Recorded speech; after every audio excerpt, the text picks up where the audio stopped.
Oh, being on the other side of the camera. Interesting. Which one feels more comfortable to you? Asking questions, answering questions? Oh, I feel way more comfortable asking questions. Yeah.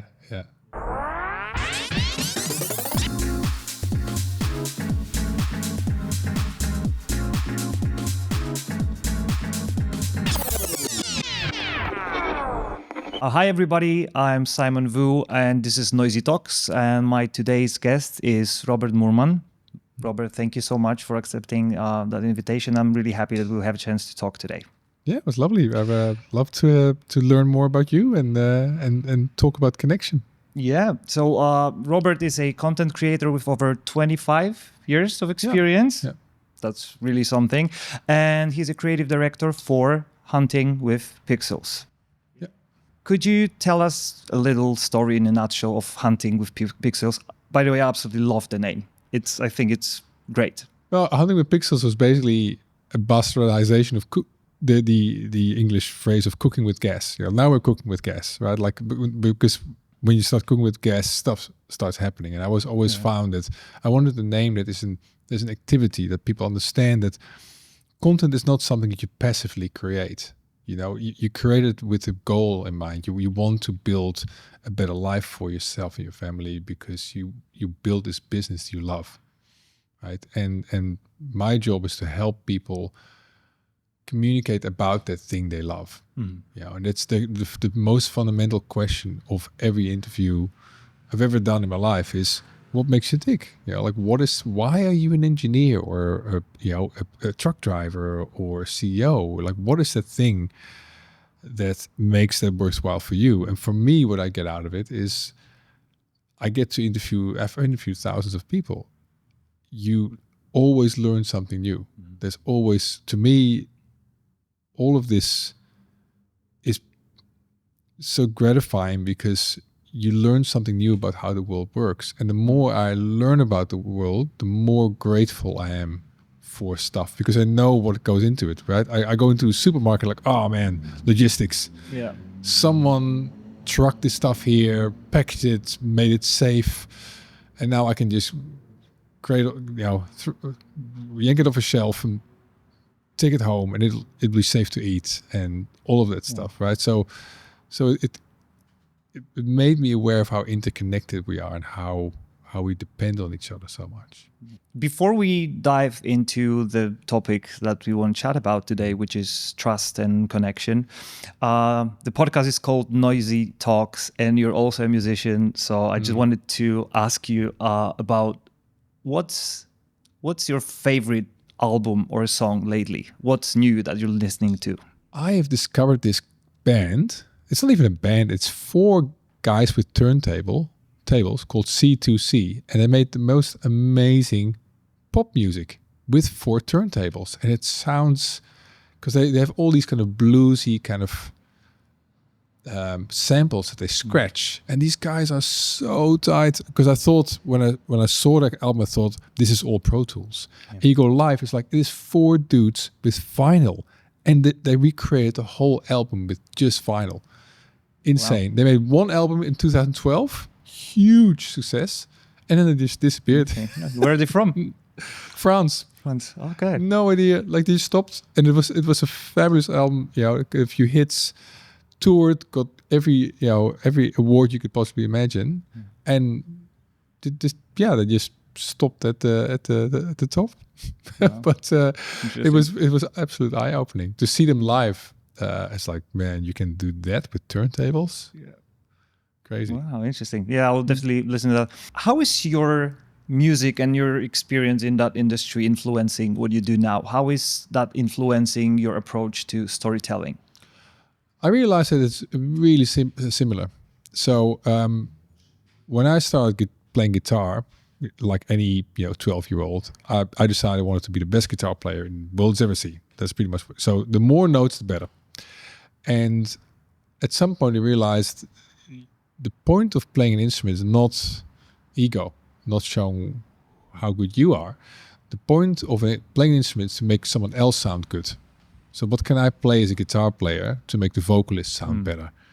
How can I make the drums sound better by not playing guitar? right? And so, because when you do that, when you take the ego out of it, the music becomes infinitely better. And bands I really admire have that ability. They can absolutely killer musicians, but they have no interest of showing it at all. They just play the song, whatever the song needs, whatever the emotion that the song wants to convey, that's what you play. If you play one note with a bunch of echo on it, and that's all you're going to do for the song, if that works for the song, you play the one note, right? Exactly. Interviewing is very much like that. It is about you take your entire ego away, and you think about, how can I make that other person look good? How can I make them sound better? How can I help them tell their story? It's all about being in service of others. Yeah. Yeah. I think that applies not only to interviews, but to all the other videos that we're doing for our clients as well.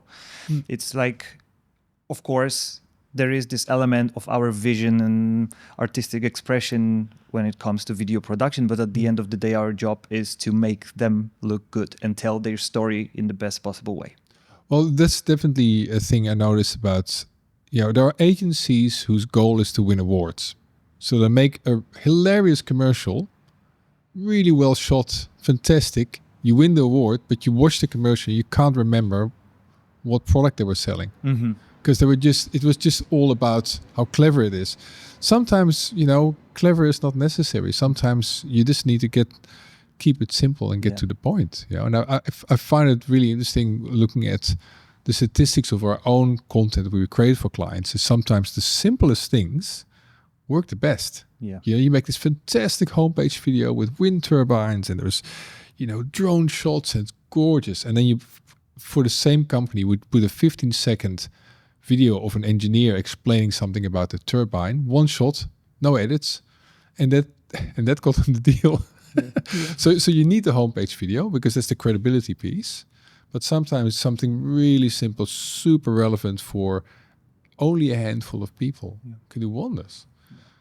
Yeah, I like to keep things simple as well. I think sometimes that's the way to go. Yeah.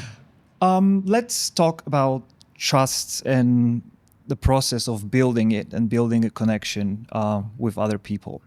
When it comes to filmmaking and video production, what does trust actually mean to you? Well, trust is the prerequisite of everything. Like no economy could ever work without trust. So if someone gives you a piece of paper that says $20 on it, you need to be able to trust that that piece of paper is worth anything, right? When money was invented, people would go like, that's just a piece of paper. Yeah, I can just burn that. Coins used to be made out of gold for that reason, that the intrinsic value of the coin was the actual coin. Now we have a infinitely more complicated society where we need to trust that if I book an Airbnb, it will be there tonight, right? And so trust is the prerequisite of everything. When it comes to content, I think there's two layers to trust. One is the initial connection and likability that you create for someone. And the other, which is often overlooked, is the proof over time, where as a brand, you ensure that your content and your behavior match so that you basically foster that trust over time. Because trust is very, very easy to break. And there's lots of things you can do to break trust, but to build it initially and to maintain it, that's where the work is. And I think that's what a lot of content aims to create, that moment of wonder in the beginning, but it doesn't do the work that then comes after that. Would you say that this element of likability and actually being liked by the people is the first step in the process? Because I think that we cannot build trust without other people liking us. But would you say that it's just like another level? I think I'm torn about likability. Like I think likability is really important, obviously, and it certainly greatly helps the process of people getting curious about you. But we can overshoot the likability a bit, because what we as humans want, we want to be liked by everyone. That's why we're so offended when someone's rude to us. If on any day there is 100 people that you meet and 99 of them are just okay or friendly enough, right? Nothing wrong. You remember the one time when someone was rude to you. Why is that? Because we're so social, and our survival depends on being liked by our group. So this is why it's so difficult for us to not be liked. And as a result, I think in our content, we sometimes overdo likability. We only talk about like me, right? So we create content that gets as many views as possible, even though there is really no evidence that it generates a business outcome. So likability is important, but if you look at the ability to sell relies more on credibility. Mm-hmm. So if you have a surgeon or a car mechanic who is maybe a bit cranky, but she really knows her stuff, you're going to hire her. The guy you can have a beer with, who is not so good, you're not going to hire that. Of course, if someone is really good and likable, that helps. Of course, right? It helps. Likability is certainly important, but it's not. I think that the credibility and connection is more important than likability overall. So where is the line then? Because obviously there is a lot of video content and there's so many people putting themselves out there. But I very often have conversation with people that I know when they say that, when you're putting so much stuff out there in social media, LinkedIn, it's just for you to, get recognized, be famous, get likes, etc. And I believe that there is many people who are doing it for that purpose. So where is the line where that to prove people, to show people that you're actually putting yourself out there to showcase your service, what you do, to actually show them that you want to work with them and you want to help them because what you do can be beneficial for them? Well, it's about intent. Like if you have a genuine intent to support someone, people will trust that.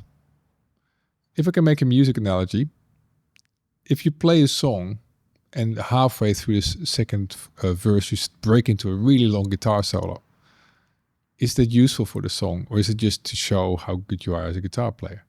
Whereas if you just play for the song, the result is that you touch people in a meaningful way because you didn't let your ego get in the way. And I think the continuous posting, trying to get the likes, trying to feel the algorithm is a bit like that. Like you play too many solos. There is just too much ego in it. And I think posting less, but being really thoughtful about what you post and being very specific about who you help can make a huge difference. So so in absolute numbers, your post may only get 250 views. But if for example, we worked with a company that makes wind turbines, they only need 5 views because there are only 5 people in this country that make decisions about wind turbines. So you just make the exact right video for whoever makes a decision about wind turbines. And I think that's what marketing has become. It is not about creating huge numbers. That's an ego thing. Yeah, I've recently discovered that posting often on schedule and according to the plan that you have isn't always effective. That's probably not the way to go, just like you said. But creating that image of the authentic you and just focusing on, like, every time I post something, there is something I want to give people, not get likes from them and not get them to watch me every day because I'm posting something every day. But rather than that, just think about the content that I'm posting, and every time getting me closer and closer to building that trust. If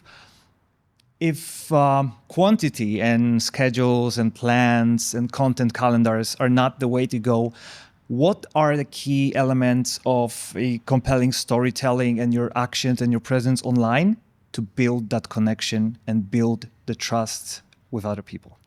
Well, I recently interviewed Michelle Raymond, very clever LinkedIn coach, and she talked about finding the balance between the subjects.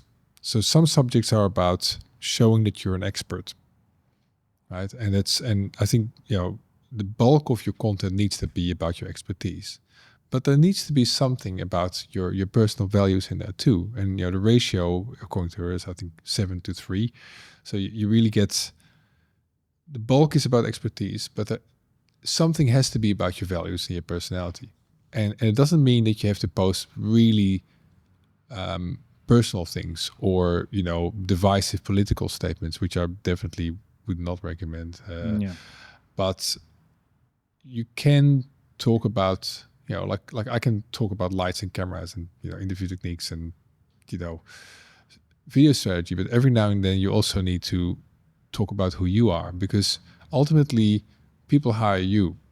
Like there is, whatever you do, there's going to be hundreds of competitors. So what is it that's unique about you that someone will really want to buy into, and they want to be in a room with you, because it's ultimately what they choose to do. They want to be in a room with you. They want to give they're going to give you some money for what you do, hopefully, and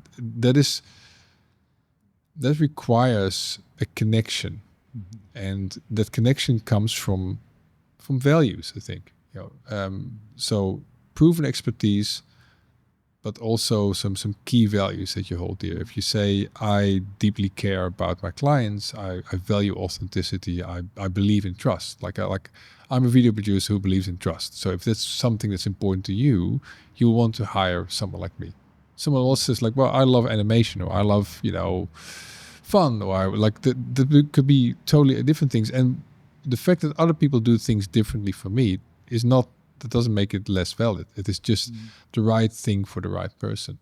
I don't see a car brand calling us anytime soon to make a commercial. That's just a different type of business that does that. So what to do in order not to come off salesy with what you do, but for your message to be an invitation for conversation with other people, that you're showing that there is value. I don't just want to sell my service or product or whatever. Obviously, that is one of the goals. Like, let's face it. We're building that connection and trust to get paid for what we do. And there's nothing wrong with that. Exactly. And you can be very honest about it too. Yeah. What I have in mind is like how we can show people that we are inviting them to have a conversation and to help them, rather than just, sale. Yeah. I think I recently, so we work in this program that mentors women from low socioeconomic backgrounds, often refugees, almost always immigrants, female, to start their own business. And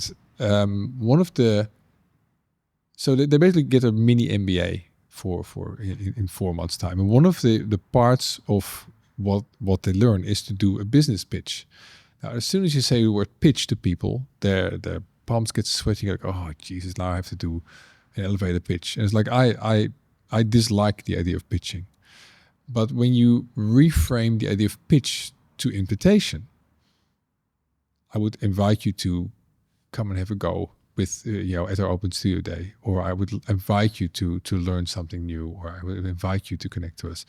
That's an entirely different way of looking at sales in general. Because if I think about, if I get sold to, I don't mind being sold to at all. If it's about guitars or carbon bikes or cameras, I'm happy to have a conversation. But if someone is thoughtful and is really clear about, I think I've got something that you will like. I think I've got something that you need. Can we talk about it? I'm happy to. If that person has done their homework, I'm happy to talk to them. And I think most of us like to be approached that way. Why do you think video content is so valuable, and it can be quite a powerful asset when it comes to building trust and connection? I think video is the closest you can get to having a conversation with an actual person. So conversely, as you make video content, it needs to feel like a conversation.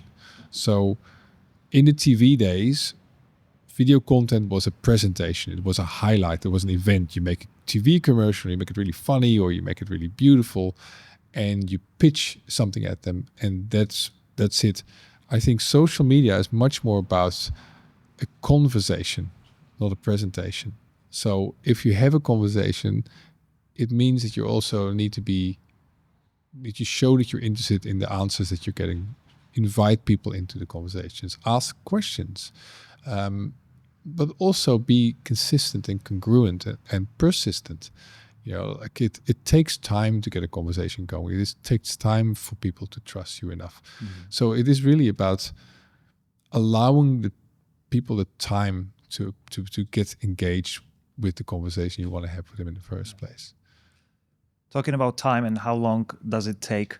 Because building trust and connecting with people isn't about video only. It's about many different things, many different situations. You and I both been through a situation where you're moving to a new country and you have to build everything from scratch. You have to get people to trust you from scratch. You have to build your network. You have to make yourself out there when you're running a business like we are.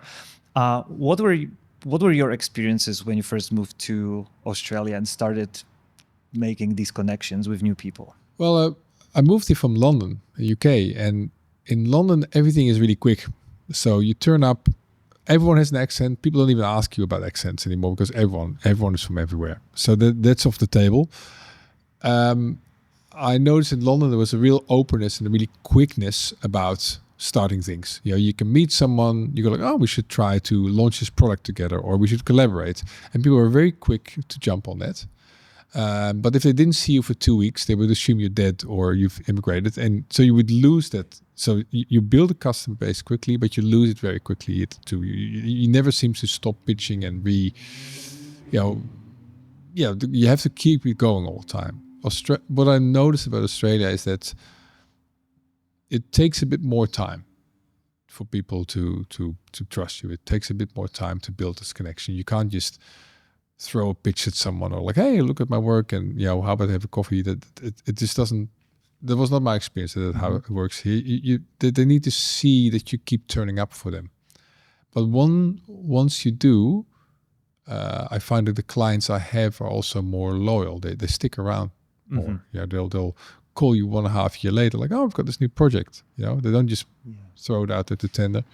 So it is a different experience. But trust is really important in Australia. My experience is actually similar, that it takes a little longer to actually build that connection with someone, like to get a client on board and create that real connection so they understand that there is value in what you do for them.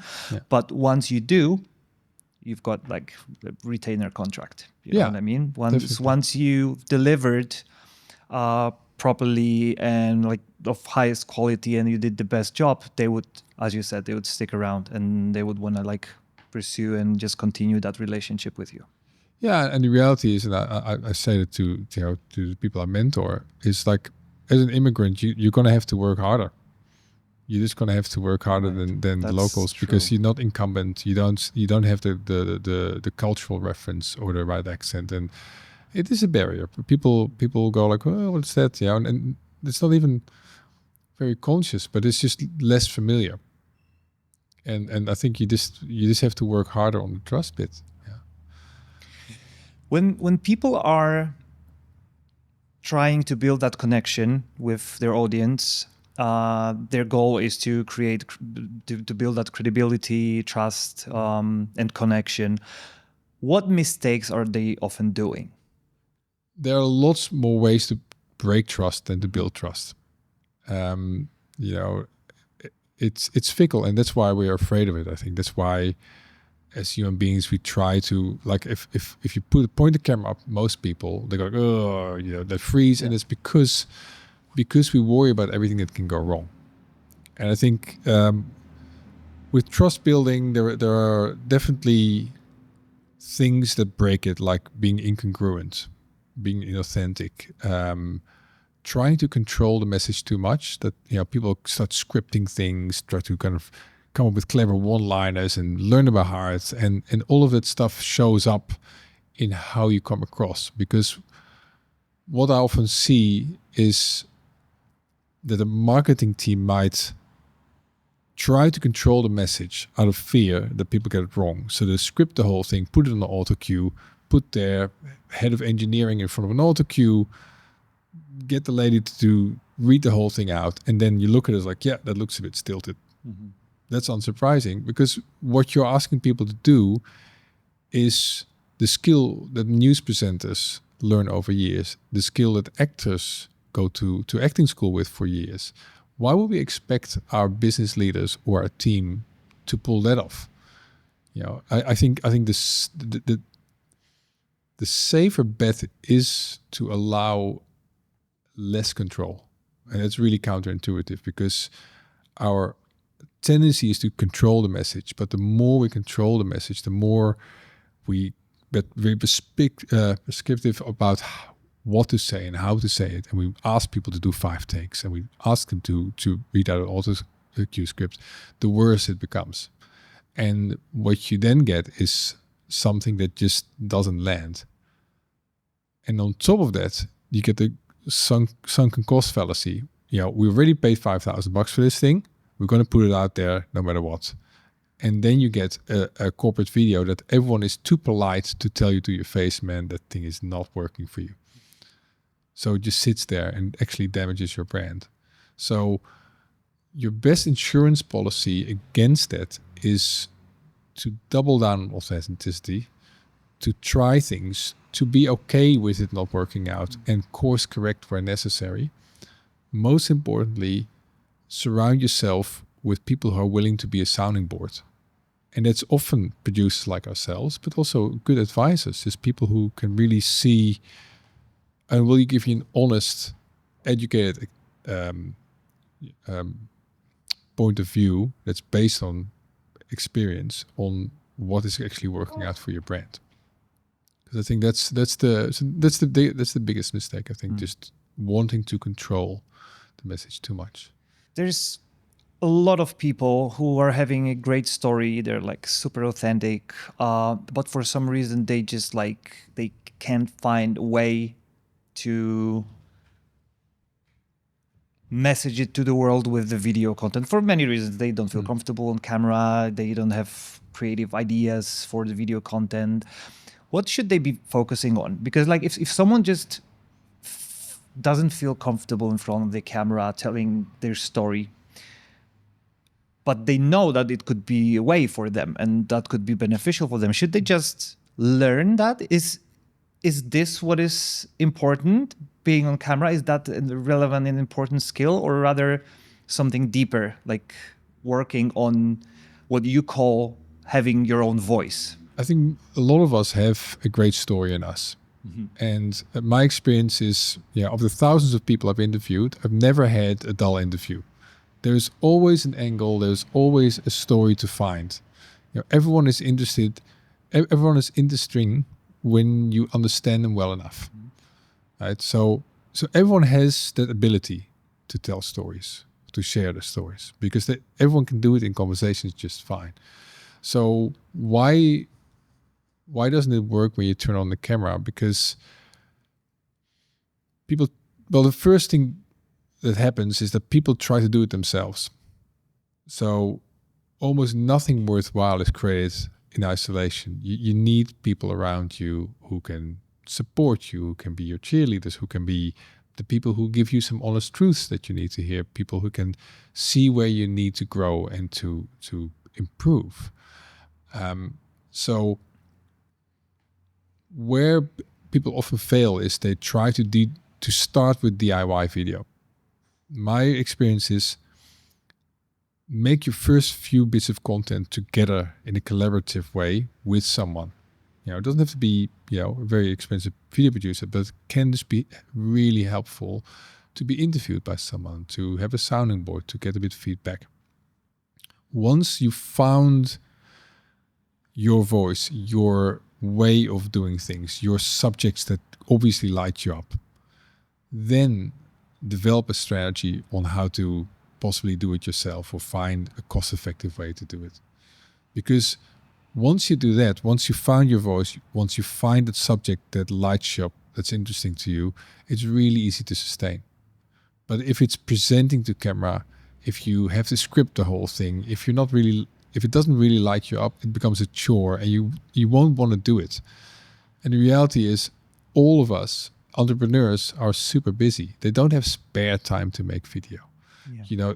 It has to be a core part of your brand. It has to be something that helps you grow your business. Otherwise, there's no point in doing it.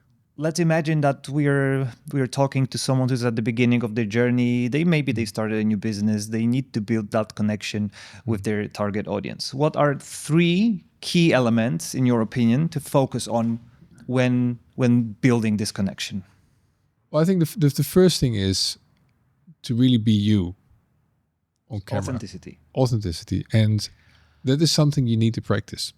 You need to actually just film yourself a few times or get someone else to film you for you. So find that way of doing things that works for you. The second one is find a format that works for you. Some people love asking questions and have conversations. Make a podcast. Don't do a piece to camera. Some people are really great with your short and sharp piece to camera, or any mix of those things. I think that's really key. And the third thing is expect it to take time. I think I've seen so many content projects fail because people give up too quickly. The reality is, if you come up with 20 posts, ideas for posts, say, you've written it down in a spreadsheet, assume that the first 5, 6, 7 will be largely ignored. It will take a few weeks, months to get traction, for you also to get better. Yeah. And if I had maybe a fourth cheeky tip, look in the rearview mirror. So if you look at someone who's fabulous, you look at someone like Michael Dixon, you see the guy like, oh my God, he's so good, he's so smart and funny, and he's got his content really well together. And it's really awesome. He does awesome work. I had a really nice conversation with him a few months back, and he talked about how he started, and then he showed me his first few YouTube videos. Mm-hmm.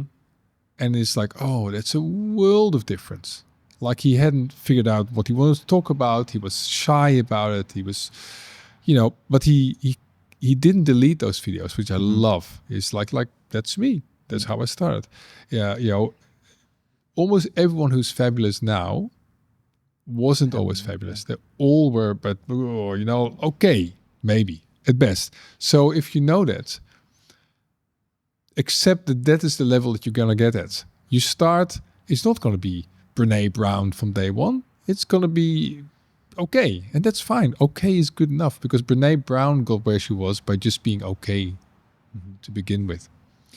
I heard you talking to Michelle about actually keeping the first bit of content that you're doing and how valuable it can be in the future. For reference. When you're watching yourself, the first videos that you shot and you're looking at them, it can be a huge lesson. So, absolutely. Yeah. And this is how sports coaching works.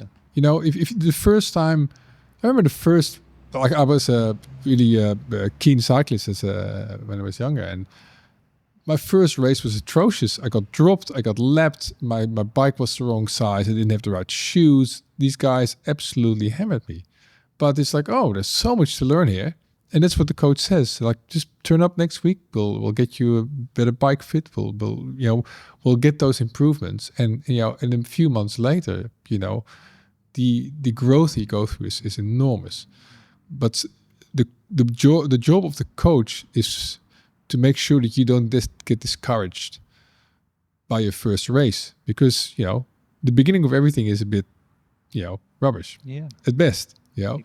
But if you understand that, and you start seeing that the success is just a process you follow that puts you in the ballpark, then it becomes much easier to be resilient and be persistent and just keep going.